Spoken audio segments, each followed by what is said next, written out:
بسم الله الرحمن الرحيم، وصلى الله على النبي الكريم.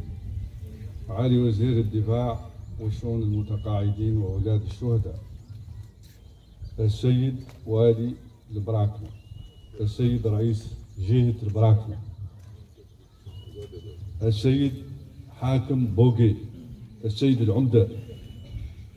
السادة القادة العسكريون والأمنيون، أيها السيدات والسادة، في إطار الاحتفالات المخلدة لذكرى 64 لعيد القوات المسلحة الوطنية، يشرفني أن أقف أمامكم اليوم بمناسبة تدشين الثكنة الجديدة للتجمع الرابع للدرك المتنقل في مقاطعة بوغي، والتي تمثل إنجازا هاما في مسيرة تعزيز قدرات الدرك الوطني وعصرنة البنى التحتية. تضم هذه الثكنة مقر القيادة، قواطع للأفراد، مركز حراسة، مخزن للأسلحة، أبراج مراقبة، خزان مياه، مرآب للسيارات، ساحة علم، مكاتب، عيادة، ومحطة وقود. أيها الحضور الكريم، إن اختيار بوغي لتكون مقرا لهذه التشكيلة المهمة لا يترجم ما تتميز به هذه المدينة الجميلة من مكانة خاصة لدى الدولة والسلطات العليا،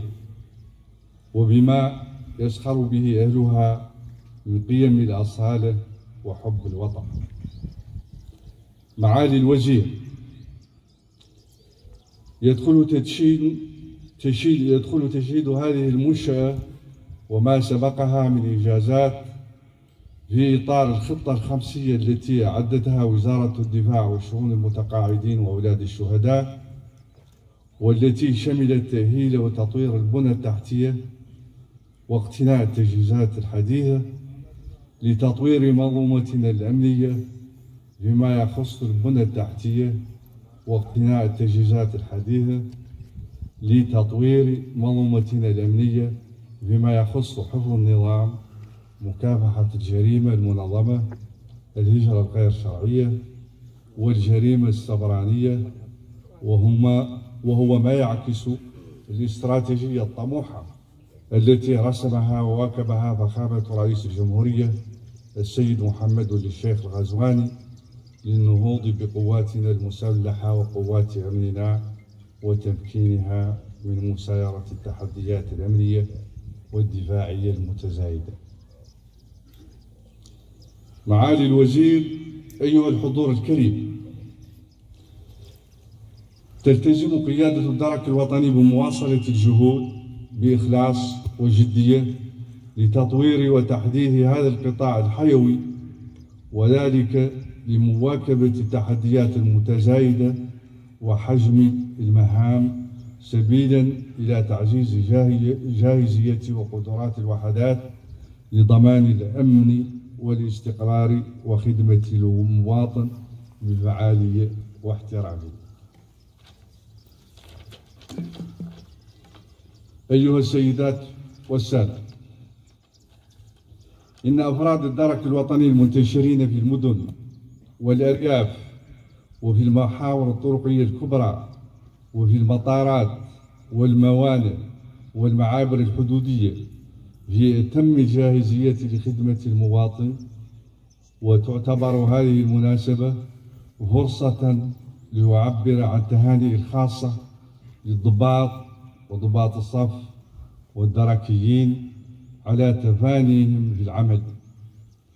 كما أتوجه باسمهم جميعا بجزيل الشكر وعظيم الامتنان لفخامة رئيس الجمهورية السيد محمد ولي الشيخ الغزواني القائد الأعلى للقوات المسلحة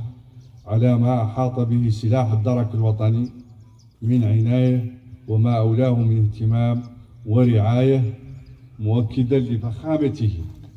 ومن خلاله لكافة مواطنينا الأعزاء استعدادا وجاهزية الدرك الوطني التامة لحماية وطننا الغالي ومواطننا وبسط هيبة الدولة والتصدي بحزم وفعالية لكل من تسول له نفسه المساس بالأمن والاستقرار على امتداد تراب الوطن. معالي الوزير، قبل أن أنهي هذه الكلمة أخبر جميع الموريتانيين عامة والبوغي خاصة أن فخامة رئيس الجمهورية السيد محمد ولي الشيخ القزواني القائد الأعلى للقوات المسلحة قد قرر إطلاق اسم المرحوم اللواء نجاغا جاين على هذه الثكنة الجميلة.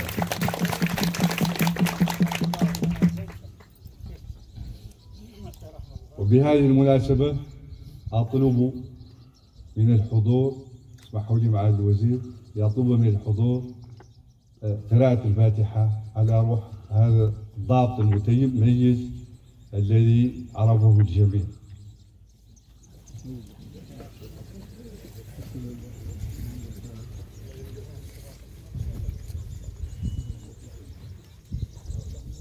شكرا جزيلا معالي الوزير. وقاد الختام. وفي النهاية نسأل الله التوفيق، والسلام عليكم ورحمة الله وبركاته.